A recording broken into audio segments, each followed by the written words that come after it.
সর্বোত্তম মানুষকে আমরা যদি হাদিসের দিকে তাকাই, আল্লাহ রাসূল সাল্লাল্লাহু আলাইহি সাল্লাম সর্বোত্তম মানুষের সংজ্ঞা বা সর্বোত্তম মানুষের পরিচয় তুলে ধরেছেন আমাদের সামনে এইভাবে, খায়রুন নাস আনফাউহুম লিন-নাস।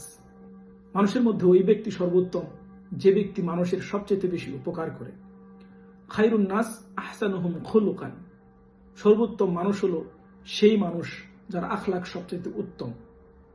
খায়রুন নাস খায়রুকুম লিনিসাইহি ওয়া বানাতিহি। সর্বোত্তম মানুষ হলো সেই যে তার কন্যা সন্তানদের সাথে ও তার স্ত্রীর সাথে সুন্দর আচরণ করে।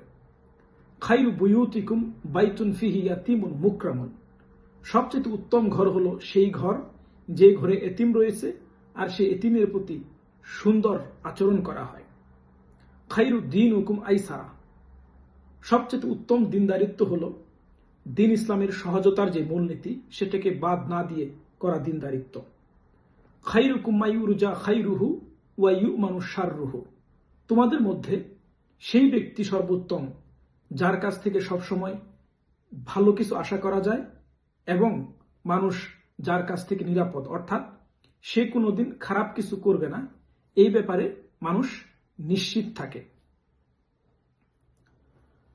খায়রুকুম মাল্লাম ইউতরাকু আখিরাতাহু লিদুনিয়াহু ওয়ালা দুনিয়াহু লিআখিরাতাহু। তোমাদের মধ্যে ওই ব্যক্তি সর্বোত্তম যে তার দুনিয়ার জন্য আখিরাতকে এবং আখিরাতের জন্য দুনিয়াকে পরিত্যাগ না করে। খায়রুল আবওয়াবে খায়রুস সাদাকা। সবচেয়ে উত্তম ঘর হলো সেই ঘর যেই ঘর থেকে সাদকা বা দান করা হয়। সর্বশেষ খায়রুদ দাওয়াই আল কোরআন। সবচেয়ে বা সর্বোত্তম ওষুধ হচ্ছে আল কোরআন।